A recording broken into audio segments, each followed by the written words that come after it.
Tonight's speaker is an East Coaster, went to Lehigh, graduated in, I believe, 2010, focused on finance, which I think is pretty interesting, because then he went to go work for JP Morgan, and then on the New York Stock Exchange, responsible for focusing on the technical IPOs. So from 2010 to 2014 was when things were starting to come back up again on IPOs. And so he was focused on technology around the time when the Twitter IPO came out, when the Facebook IPO came out, when Alibaba came out, Lending Club. So it was kind of an interesting time. And then something must have shifted for him because he came out to the West Coast and he started working on a company called HelloTrax, which was an app focused on fleets, and that usually is cars, fleets of cars. So he'll talk a little bit about that. And then in some turn of fate that I myself am ignorant about, he met his fellow co-founder, and they started Civil Maps, and they were able to take advantage of a number of things that Cal has to offer. We heard about some of it last week, but they were up at Skydeck. They were also part of the Founder.org accelerator, and now if you all have been reading any news at all, every week, if not every day, there is new and more information out about driverless cars and the technology that is needed for that. And Civil Maps is critical to that.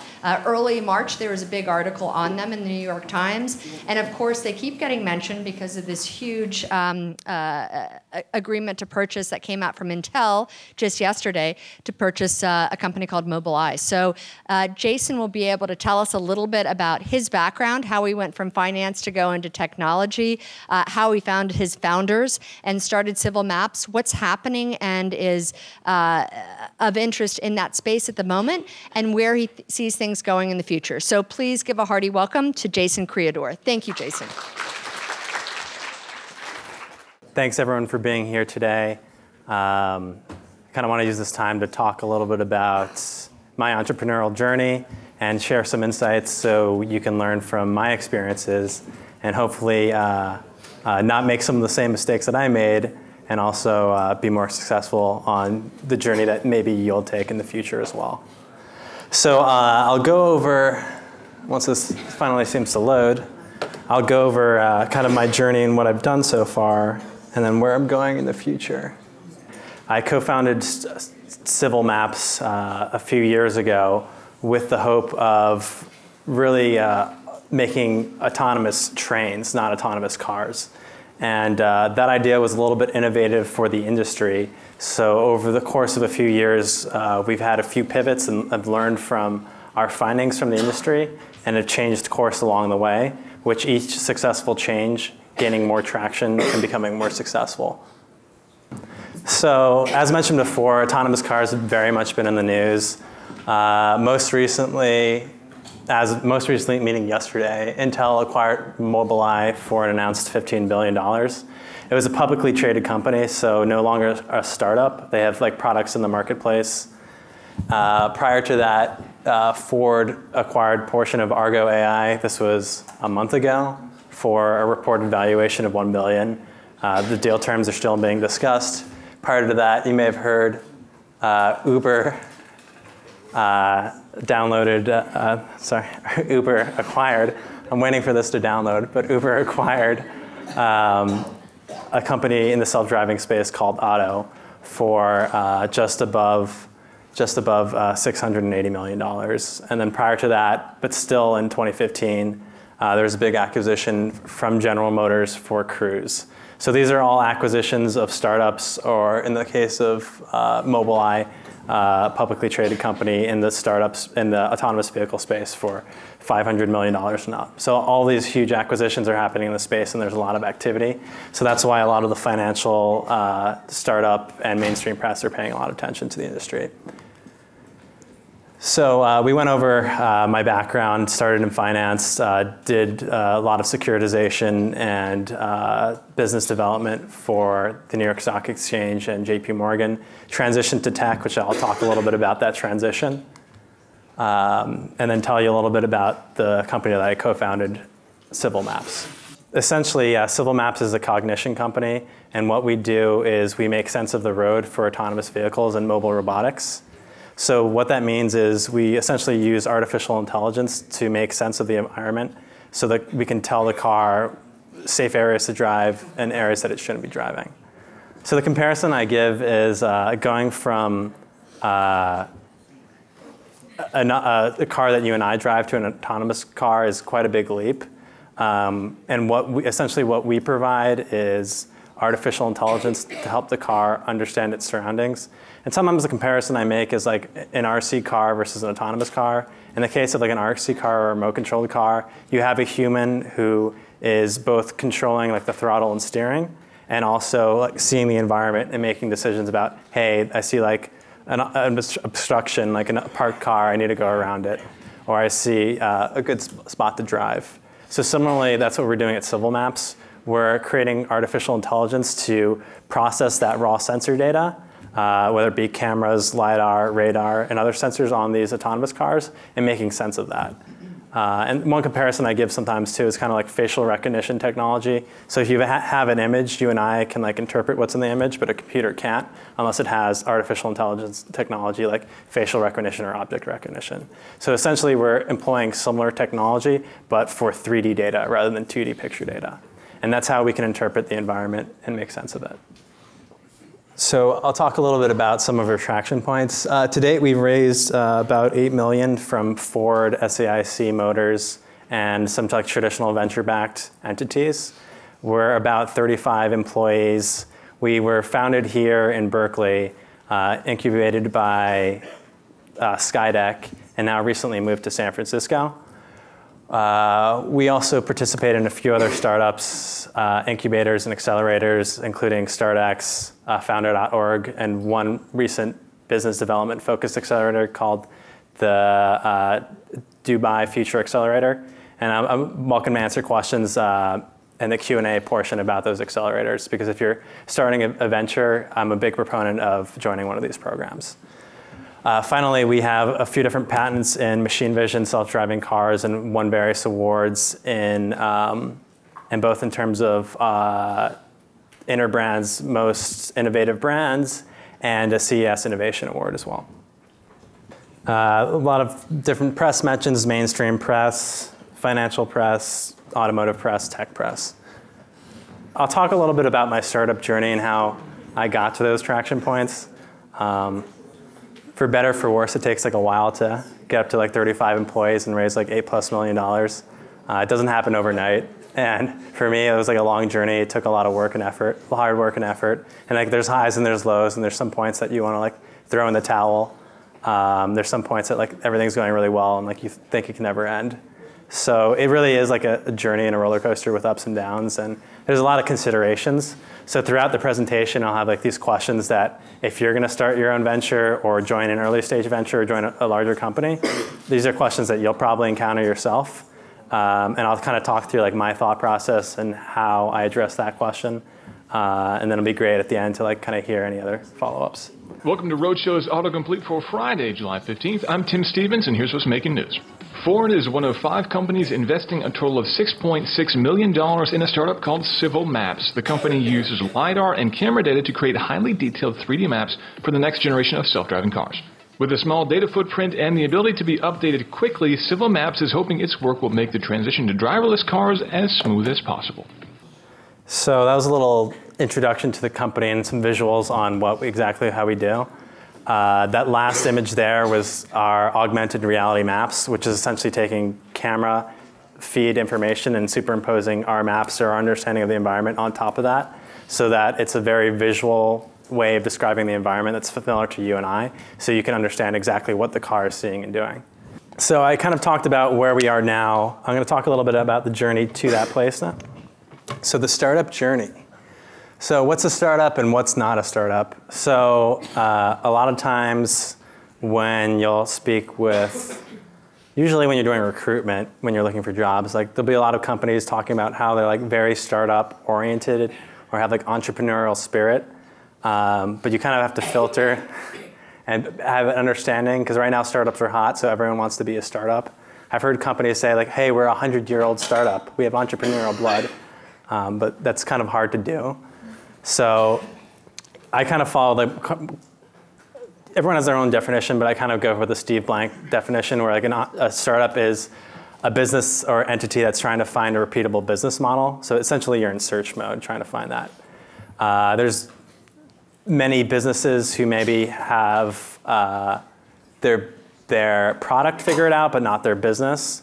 And there's many companies who are maybe still startups who still haven't figured out monetization strategy. Like I'm thinking a lot of social media companies that have acquired a lot of users. But in terms of like you actually working there in your day-to-day job, it's going to be very similar to like a big company, like a whatever typical Fortune 500 company. So it really comes down to like you and what you're looking for. And that's like a really important designation. Like, are you looking for like a big company experience, a small company experience? Are you looking to start a company on your own? Or are you looking to join an early stage company and learn from someone? So that goes into joining a startup or creating your own. So this is a very important decision, mainly based on like your risk profile, like how much risk you want to accept. There's advantages of both. I would say one thing to consider is if you're like self-directed, like one key thing to starting a startup is being able to constantly learn. So if you know like, hey, you need to get pushed a little bit more, I'd probably suggest not starting a startup and just going into a bigger company where like your work will be directed towards you. The other big consideration of joining a startup versus starting one is like salary. You're not going to get paid if you start your own startup. It's going to take a while, and you're going to secure funding, and then you're probably not going to pay yourself that much once you actually do secure funding until you get to a certain traction point where funding's pretty secure. So these are all considerations for you when you're probably approaching graduation or other plans. So the next most important, I would say the most important question if you're going to be an entrepreneur is which co-founders to select and how to select those co-founders. If you get this wrong, your company will die. It's not a question of like if it will die, it's a question of when. So this is really the most important decision you make for the company. Like a lot of people focus on idea, but if you talk to early stage investors, they'll tell you like the thing they look at is team, because chances are you're going to pivot anyway. So this is a very important consideration. I would say one word of advice is if you have the opportunity to work with your co-founders beforehand, that's a much better indication of how they'll perform than if they're just like your friend. Being friends is definitely a good start. I wouldn't suggest just going to like, there's some like founder dating sites where you just find like random people online. I think that's not a good idea, and I don't think it's going to work out. Well, if it works out, great, but it's much higher risk. So I would suggest like working with someone that you know. So this is pictures from February 2012 when I met some of my co-founders, Fabian Schramm and then Shrevin Puntagunta to my right in the photo there. So I met these guys, and about a year later, we started Civil Maps, which at the time was called Sulfus. Does this have a pointer? Sulfus Research. So I'll talk about how I met my co-founders. So I was living with a colleague of this guy, and then I was actually searching for a new roommate. So I knew Shrevin from before, just being friends with him through my roommate, and they worked together. So I ended up Shrevin moved in with me in San Francisco in Soma. He was working on a side project in his free time in addition to his full-time work, and that project was Sulfus Research. So it's kind of like a bedroom operation. It was like just him and Fabian at the time, just doing some experimentation with certain technologies, mainly in machine vision. And then Shrevin would ask me, being roommates and being so close, he'd ask me all these questions about business. So I was actually like, just giving him like free advice about things. And eventually like it just happened more and more and more. And we kind of had built a working relationship. And then I did like a little formal 3-month contracting gig with them, and it worked out. And I would suggest doing that, kind of like working with the person first to get a better feel for it. And it worked out, so we decided, hey, let's do this venture together, and that's how we started off. And then Fabian met Shrevin at the iHouse here, and they lived like down the hall from each other. And then I met Fabian through Shrevin. We were friends before we started the venture. So this is November 2012. A few months after, we won some business with the Indian Railways, making something called the driver display unit. Essentially like a touch screen for a train, so you can control the train. And we also had like wireless connectivity. So I was talking about, hey, we wanted to make self-driving trains. It was a little bit too innovative for the industry. So like, hey, can you make this driver display unit instead? This is actually what we want to buy. So we did that. We got a tender, meaning like we got a purchase order. We thought like, hey, this is going to be our into the market. But unfortunately, it didn't work out because the incumbent competitor learned that we were entering the market. They undercut us in terms of price. And then they won the offer and we couldn't compete. So it wasn't a technical challenge that like blocked us out of that market. It was a business challenge. So even if you have a superior product, in this case we did, it didn't matter. Like they just undercut us in terms of price. So that was kind of a setback. At this time we were all part-time, so we still had income from other sources, but it was a kind of a setback. Later that year in August 2013, it was kind of exciting because we were invited to compete on a televised technology and business game show. So we were accepted and got this like all expenses paid trip to India to compete in this like international technology game show. So that was kind of like a fun visibility event and another way to like form further bonds with the co-founders. I'm sorry. Just you have a question about this? About this technology game show. Is this vaguely like Jeopardy for technology? It seems like it from the set, right? Yeah. But actually, it was more like a case study. So they give you like a business problem faced by like a real business. Like we had, one was a consumer packaged goods product called Marico, and then another one was Deutsche Bank. So it was like companies conducting business in India who had real world problems and are looking for real technology solutions. And who had the connections to India from these two? Yeah. Shreven was the one who actually applied to the show, so he must have got a notification through his network, applied, and then we got in. He was born in Hyderabad. So that was fun. So the next pressing question is kind of when you're starting a venture. Maybe you started immediately after school, so you're not working. Maybe you're working and then come up with an idea afterwards. But one like critical question is, when do you leave your full-time obligation, whether it be school or work, to join a startup? And like this is such a big decision. Choosing your co-founder is probably more important for the future success of that business, but this one you might feel more immediately because you're leaving behind the comfort of what you're familiar with and the stability of income and or a very well-worn path towards like a very undefined, unpredictable route. So this is a hard decision. I would say a word of advice is look for certain traction points and have like criteria to continue and criteria to exit. Because I've seen a lot of startups that continue for too long when they should close up shop. And then I see, conversely, I probably see fewer people, but there's some people who have great ideas but are always too scared to take the plunge and jump into starting their own venture. So in July 2014, go for it, microphone. Oh yeah, sorry. So what would be a criteria to exit or stay the path? It really depends on your business, but essentially you want some sort of traction criteria that's substantial enough to justify that next point of growth. For most people, it's either getting into an accelerator or getting funding. It's definitely easier to get into an accelerator and get into funding, so I'd shoot for that path.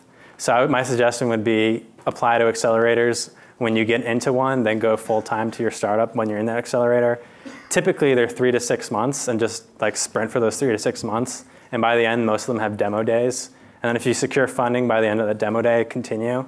If you don't, and your feedback is that you're really far off, then it's probably time to pivot or close up shop.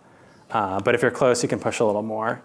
But most companies secure funding towards the post-demo day. And it's like, honestly, I think startup accelerators are great because it's a really nice, safe environment. You can see other companies. You can like modulate what you do and how much effort you put in and what the expectations are because you see your peers. Because one thing about having your own office when you're an early stage startup is like you don't know what to do, if you're doing the right thing or not. So it's really great to be in an environment where you can ask people questions who are largely encountering the same questions that you are. Like, hey, how do I find a lawyer? Like, hey, how do I measure traction? How do I find investors? So it's great to have people right next to you who are figuring those questions out. Yeah. So July 2014, left my job in New York Stock Exchange to join a startup full time. And like this was a really big deal. Sure, there's like the income stability. The Bay Area is very expensive, so that's another consideration. And then there's like kind of startups are more acceptable now. They're pretty acceptable when I did it in 2014. But if you did it earlier on, it's even less, I guess, societally the norm. Now you hear about it in the media all the time, so it's like a very in vogue thing to do. But you know, a lot of your parents might not be so keen on the idea versus joining a big, stable company. I talked a little bit about this based on your question, join an accelerator, incubator or not. So I'm a big proponent of it.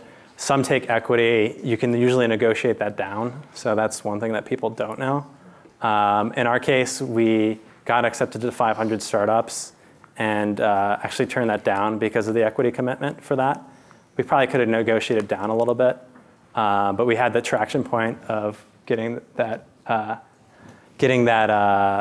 business from the Indian Railway, so we felt like we didn't need it.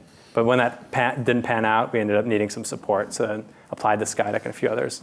So do you mind saying like what that equity was from 500 that you wanted, like you didn't want them to take away? I'm sure. I don't remember the exact number. I think those are like 5 to 7%, which is like it's a decent chunk. Sure, at that point your company's not worth very much, but it's a decent chunk. Yeah. So that was like one big proponent of joining Skydeck here. Yeah, they didn't take equity. Stanford StartX doesn't take equity, and then Founder.org doesn't take equity. Also, the Dubai Future Accelerator, which we did most recently, which is more business development focused, doesn't take equity. So those are all good options. So moving from October 2014, when we got to Skydeck, to January 2015, just a quarter later, we actually had a pivot going from automated trains to using machine vision technology that we would use in automated trains to now map out construction sites, hence this truck here, and other infrastructure and heavy industry projects. So we actually won some business here too, so we got revenue from that. We did a project for Digital India, essentially planning out routes for fiber optic cables to connecting cities in India, and also did some pipeline projects and some road maintenance projects. So that was kind of exciting because we got some traction there and won some business, but ultimately it was a little bit more consulting type, so it wasn't as repeatable as we'd like it to be. And at this point, we were just starting. We got into the accelerator, and demo day was approaching, so we were looking for funding. So that kind of brings up the question of like when to kill off a startup. And I think you just have to be realistic with yourself. Like you can't just have blind conviction, because honestly, there is like a lot of bad startup ideas out there. I've been in a lot of accelerators, 1, 2, 3, 4 accelerators, and I've seen a lot of bad ideas of the people who got into the accelerators, much less the people who didn't even make that cut. And I've actually, as part of those accelerators as an alumni, I've evaluated applications, so applicants who want to become part of those accelerators, and there's a lot of not so great ideas. And honestly, if I look at some of the ideas of Civil Maps before, like they're terrible as well. So really a key is just like being able to learn quickly and advance your ideas, because you don't come up with great ideas right in the beginning. So just being able to like iterate quickly and grow is really key. I can talk more about this if people have questions afterwards. So let's talk a little bit more, just going there. So at this point in time, it's June. It's June of 2015. Demo day is approaching. At this point, I've been without salary for about a year. And then Shrevin, my co-founder, he actually went for even a little bit longer than that. So that's like a really long time in the Bay Area to be without salary. Expenses are high, as you all know. So we were like having serious questions like, hey, when do we continue? When do we end this? Like, we need to set certain exit criteria and be realistic with ourselves. So that was kind of like a dark period. But a lot of startups face it, whether it be that challenge or other challenges. Luckily, demo day was approaching, so that was kind of like an opportunity for us to have one last push and then see what happens. And luckily, in June 2015, we secured our first check. So it was like a really jubilant time. We were all excited, we were all happy. It was only $100K, which is really not that much money. And at this time, we had 4 co-founders and an employee who was unpaid. So not that much money to go around. But we were excited because it was like the first big check that came in. And a month later, we actually secured 2.5. Actually, a month later, we secured 1.5 million. And then shortly thereafter, we secured another million. And that's kind of exciting. I'll talk a little bit about that story in itself. So we secured the first money, 100,000, through founder.org. And this is Michael Baum, the founder of founder.org. And he's the co-founding CEO of Splunk, which is a server logging platform that had their IPO in 2012, and it was like it's a unicorn company. It's a multi-billion-dollar company. So he took some of his money and paid it forward to create an accelerator, of which we got a 100K award, and then flew out to Stockholm, Sweden, to do this event as part of that. So that was like a really exciting time. We're all happy. We haven't traveled in a while since we were cash strapped. Got some cash, and then once we got back, once we got that first check in, other investors wanted to jump aboard. Investors tend to be really risk adverse, so once you get that first check, it's actually much easier to raise money. But that first check is usually by far the hardest one. And then we secured 1.5 to close the round. And then like a month later, investors were like, oh no, we wanted to get in. So we're like, okay, we'll open up a little bit more for another million, but the valuation is going to be higher. So that worked out in our favor because we could bump it up a little bit. So this opens up this question, term sheets. When to take a term sheet or keep searching? So I should probably ask so I get a better feel for audience. Quick show of hands, who is considering beginning a startup or who has active startup? Okay, so like 10% of the room or so, maybe more. So as you go along, so who's secured funding of those people yet, or who's secured funding or in the process of securing funding? Okay, 1, 2, 3, 4, 5, 6, 7, 8 or 10. Yeah, so if you've secured funding already, congratulations. That's a great traction point. If you haven't, this is relevant because there's always going to be a time when you're deciding, hey, do I cash in and take that first term sheet, or do I continue searching for more? And for us, we got so we got that first 100K, got an offer for like, I think 4 or 5 million, which is like not that, we thought we could do better given that we had such a great team and good IP. We got another term sheet for 7, so we're going the right way. And then I remember the last meeting, the third one, like sitting in the meeting room with the investor, and they asked, like, they looked me in the eye and asked, like, so how much are you looking for the company? What do you value the company at? And I remember just like looking back at him and saying, something in the low double digits. Low double digits meaning like 10 million plus, which is like, it's almost like a bluffing game, honestly, because at this early stage of a company, it's more of an art than a science to value startups.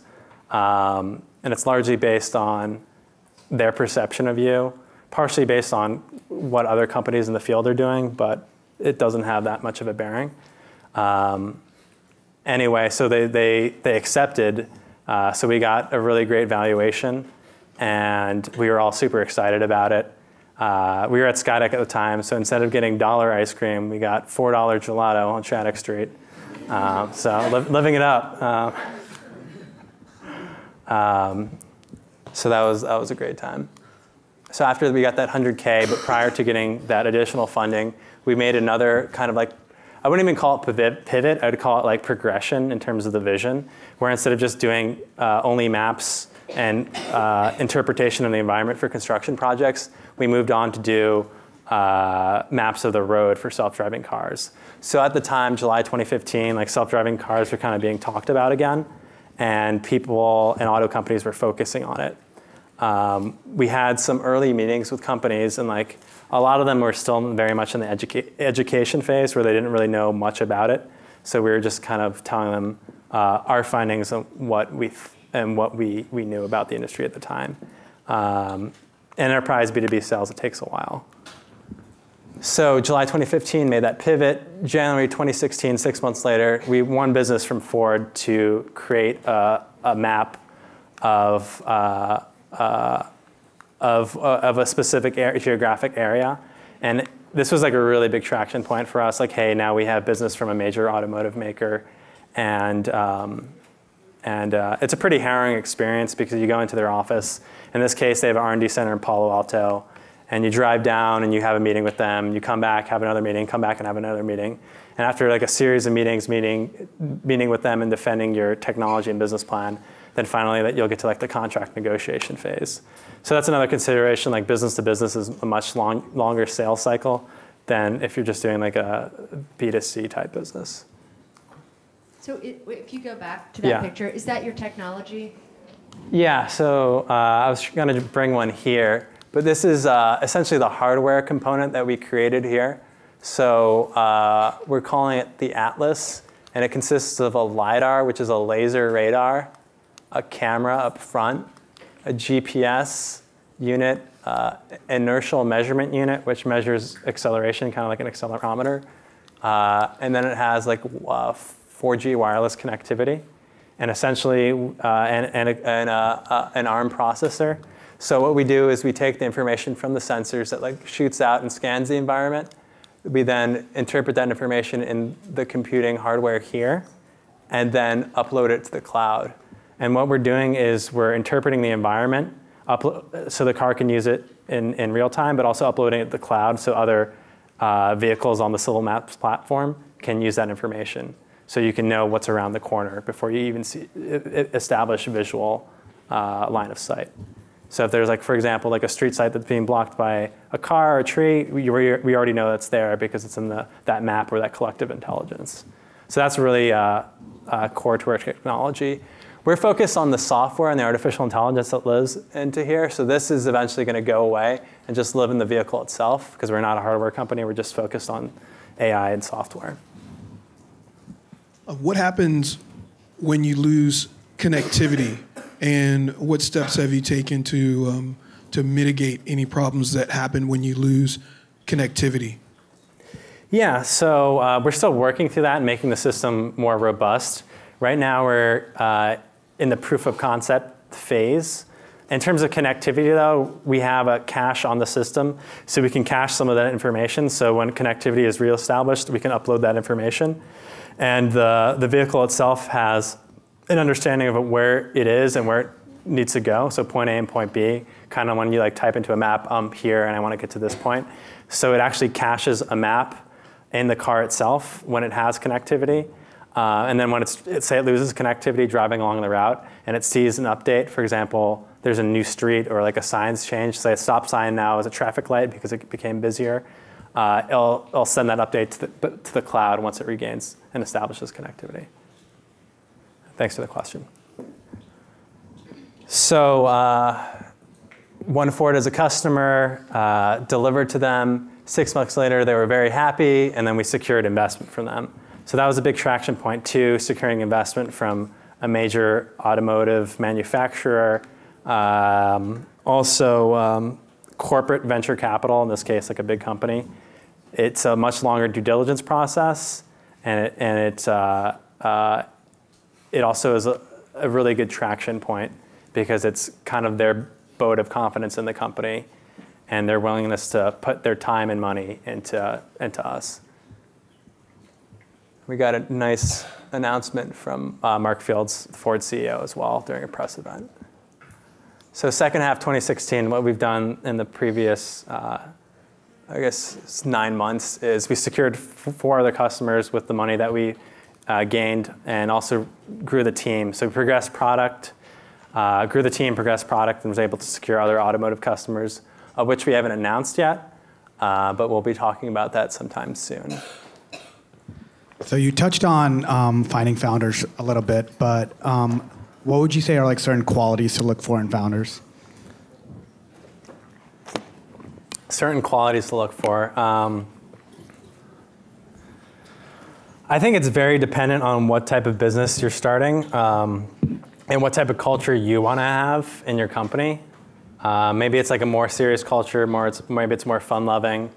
It really depends on your business. In our case, we're in like a very competitive industry, competing against both large startups, companies like Google and Uber, automotive companies as well, who are doing some in-house, some acquisitions and purchasing of technology. So we need to be like very competitive, and especially since we're focusing on safety. Maybe if you're doing more of like a social company, you can be a little bit more relaxed. And maybe you have to look at your innovation too. Is it more of a technology innovation or more of a business model innovation? And that'll like inform which types of skill sets you're looking for. There's some things that may be universal, like work ethic. Like maybe you're looking for like someone who's really committed. Maybe you're looking for someone who can like learn very quickly, someone who's open to new ideas. But I think it's very dependent on the business you're starting. Ultimately, you may pivot, so it's probably, I would think it's better to get someone who's more versatile than very specialized. But if you want to give it a go with someone who's very specialized, and if that doesn't work out, quickly end it rather than trying to pivot too many times. Thank you. Could you go over in a little more detail why you decided to move away from autonomous trains? Yeah, the industry wasn't ready for it. So we kind of pitched the idea, and it was like kind of too far-fetched for that industry. It seems like it is an easier problem to solve. You're on a track. But that industry was less welcome to adopting new technology. And honestly, automotive companies were very reluctant to adopting autonomous vehicle technology even just a few years ago, because essentially like their sales may be reduced if people own fewer vehicles. So it's really market dynamics help to inform which product and which industry we were targeting.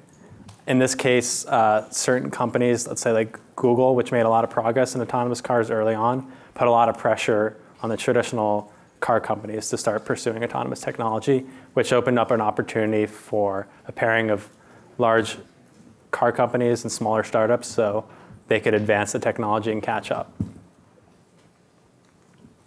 Hi, Jason. So Hey.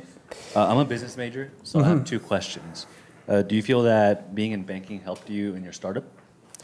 Yeah, so I can talk a little bit about that. I didn't touch upon that much. My initial motivations for like joining banking was I was pretty much looking at banking and consulting because I wanted to learn how a business works and like make a change into many companies. And I thought it was a great experience to like kind of learn how companies work and they can make a big impact on them. Kind of when I got a decent feel for that, I kind of wanted to move on. I did like banking and then business development for the New York Stock Exchange. But then once I kind of learned how to like influence companies from the outside, I actually wanted to like grow one from the inside out rather than outside in. So that was kind of like how I made that transition to entrepreneurialism. Okay, thank you. And the next question is, do you have any technical knowledge or like a background to start with? Because it seems like it's a very technical startup. Yeah, it's a very technical startup. I'd say that I surround myself with people who are very knowledgeable. But beyond that, like I've had to learn a lot on my own. Luckily, the autonomous car industry is a relatively new industry, so everyone's learning things for the first time. Like veterans in the space have like just a few years of experience under their belt. Sure, you can borrow things from robotics and other fields. But I think no matter what startup you're going to be in, you're going to have to learn a lot. You can pick and choose the things you look at. Like you don't need to know how to develop everything, but you need to know like broad frameworks and concepts and what's possible and what's not possible, and like roughly how long things may take to build versus like buying, for example. Yeah. Jason, quick question for you. How does the startup environment here in the Silicon Valley area compare to around the world when you've done those startup exhibitions or startup like that show? And then also, how does it compare to the East Coast? I'm not too familiar with that. Like I've been in the East Coast, but I was focused less on startups then, and that was like back in until 2012. That's when I moved out here, 2012. So startups weren't as popular then. There's definitely ecosystems there. If you look at venture funding though, like more than half of the venture funding for the entire United States is just based in California alone, and the other, whatever, 40% is fragmented between all the states. Like New York's a big one, Massachusetts is a decent sized one too. But like definitely Silicon Valley is the biggest place to be. A lot of other places have tried to emulate it with mixed success, but no geographic region's been as successful as Silicon Valley. So it's possible, but it's more difficult. You could secure funding here and then go elsewhere. That's a possibility too. Does your technology observe the road and then go back and kind of update the maps to make the maps even more current? Yeah, so there's an initial like first pass where you're kind of building everything from like a dark territory from the ground up. And then subsequent passes are less compute intensive because you're just looking for changes. So if there's like an update, you can just have a change log of that particular update or a check mark if everything's the same. Do you think the future is cars kind of updating the maps, or are we still going to need like human beings to kind of manually update maps? So that's kind of our whole thing is we don't think it's possible for humans to update the maps because it's going to take way too long. And some of the details are so minute. In the case of autonomous cars, they rely on the map so heavily that you need to be refreshed very frequently compared to conventional maps that you and I are familiar with, maps for humans. It doesn't need to be perfect because if there's an error, you're still looking at the road versus cars that are like very much paying attention to the sensor information in the map itself. So we feel at Civil Maps that you need to take an artificial intelligence-based approach because you can update the maps very frequently. So I'm kind of curious if you can, in your mind, go back. I'm curious to know when you think people will actually be using like a critical mass of driverless cars or driverless trucks. And I'm curious, not only that, but what you thought a year ago versus what you think today, because I feel like things are changing quickly. Yeah, the main transition from a year ago to today is a lot of companies have pushed up or accelerated their timelines for when they're nice pun. Going to say when they say they're going to launch autonomous vehicles. Maybe some of that's based on actual engineering timelines. Maybe it's based on what their competitors are doing. But essentially, like when a few companies announce they're going to launch a car by a certain year, that puts pressure on other companies to launch it in a similar time frame. Like you don't want to have one company say 2020 and then the other company says 2035. Like decades later, it's just. So what are they saying now? What year? Most have said like 2019 to 2025. That's like the main range. Which is like a year and a half. Yeah. We'll see. We'll see. Hi, Suri. We'll see if that actually happens or not. What do you see for your company? I mean, so it was interesting how you talked about, how do you know when to get out of a startup, or you have regardless, you do have a finance background, so you must have like certain benchmarks that you think a company needs to reach for you to feel good about it. I'm just curious if you can talk about that. Maybe you don't. To feel good about benchmarks to feel staying in the company. That's like constantly shifting. I feel like you have a goal, you get to the goal, and then you set the next one. So what's your next one? What's our next goal? Our next goal is to get integrated into companies for production of autonomous vehicles. So now we're doing a lot of testing with companies, but the next step is once companies actually fully formulate plans, we want to get baked into that technology and be deployed at scale. So Ford is huge. I mean, it's a great name. Do you look at Detroit or look and say, I'd like to be filled? Like, how did that come about, the agreement with Ford? Do you wait for someone to come court you, or do you start courting somebody else? A little bit of both. It's probably best to be proactive. In the case of that Ford introduction, we actually met them through 3 fronts. One was their investor. One was actually they came to Skydeck to visit. And then there was like a third connection that I'm forgetting at this point in time. But we kind of had multiple introductions to them. And for the most part, usually when you're starting off too, you need to be proactive because you don't have much of a presence, so no one's going to hear about you and reach out to you. Is there a question? Fine. So last but not least, you all had this great article in the New York Times. Having an article like that with fairly far reach, what's the impact of that on you all? It depends on the type of business. For us, we're like enterprise, and there's so few companies that we're selling to. So I feel like it's great to have press, but it doesn't move the needle that much. If you're more of like a B2C company, that's great. That's like pretty much an advertisement. But for us, like it gives us some credibility, but it doesn't make a huge impact on our business. And like there's so many articles, like I don't even read them all. I read very few of them actually. Which is funny because you think, oh, it's an article. But there's so many of them at some point. You just have to focus on other things. I thought this was my last question, but it's not. You travel a lot. Mm-hmm. I think I've talked to Jason when he was in Dubai and then also in Japan like a couple of days ago. Mm-hmm. So obviously what you all are doing has global reach. Do you foresee anything happening outside the U.S.? Yeah, of course. And what? I would say Europe, Japan, and China are very aggressively pursuing autonomous technology, and in addition to the U.S., so any one of them could be first to deploy technology. Do you have any predictions? There's a lot of factors at play, both in terms of like startups, the automotive manufacturers, and like governments and regulators. So there's too many levers right now to make a prediction like that. Yeah. Well, we have one last question, and then we'll wrap up. What are the criteria that you consider when you are deciding whether one idea is good and one idea isn't? Mm-hmm.